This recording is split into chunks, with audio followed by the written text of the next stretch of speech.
Yes, let's start with some big breaking news regarding Chelsea's search for a new head coach. As you can see, our chief reporter, Kaveh Solokol, joins us now. Kaveh, what can you tell us? Well, Chelsea are closing in on making new head coach.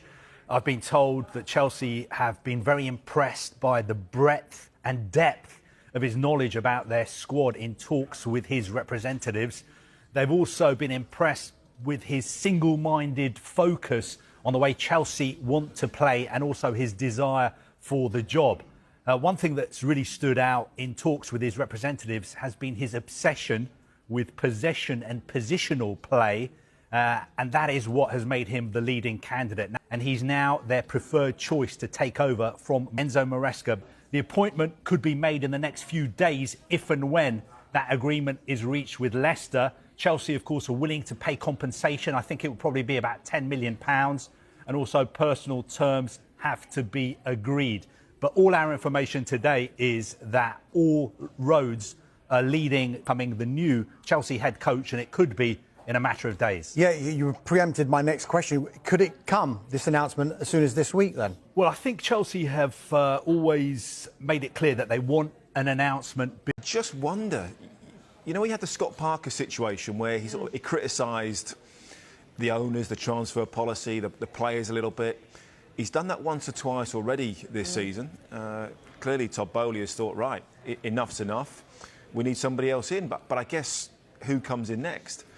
The name that obviously immediately comments so far this season, you know, he's taken responsibility for the games, but he said, you know, we can't play like this. We're not aggressive enough. We're not high tempo. We haven't worked hard enough. Performances aren't good enough.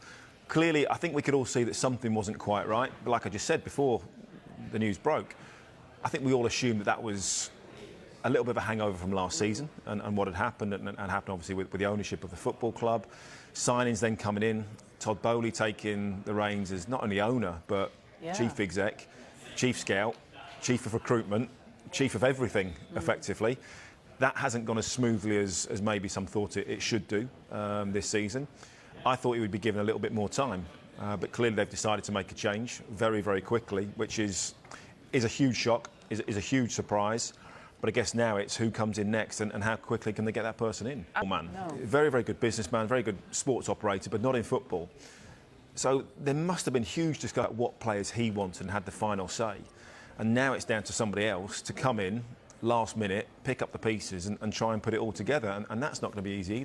You see that. You look at, and we'll talk about them later, Antonio Conte's teams. You know, they are about working hard, desire, and that's what fans want to see. Fans will always accept mistakes, they will always accept technical deficiencies, but they won't accept lack of hard work and lack of desire. And when a manager starts to question that, you start thinking, well, are the players playing for the manager? Maybe they weren't in this instance. Maybe there's something else that's gone on that we don't know about that may come out sooner rather than later. We find out a little bit more, but yeah, really surprised to hear that news this morning. He listened to his comments a little bit like with Scott Parker and just gone, right, that's it, you're out.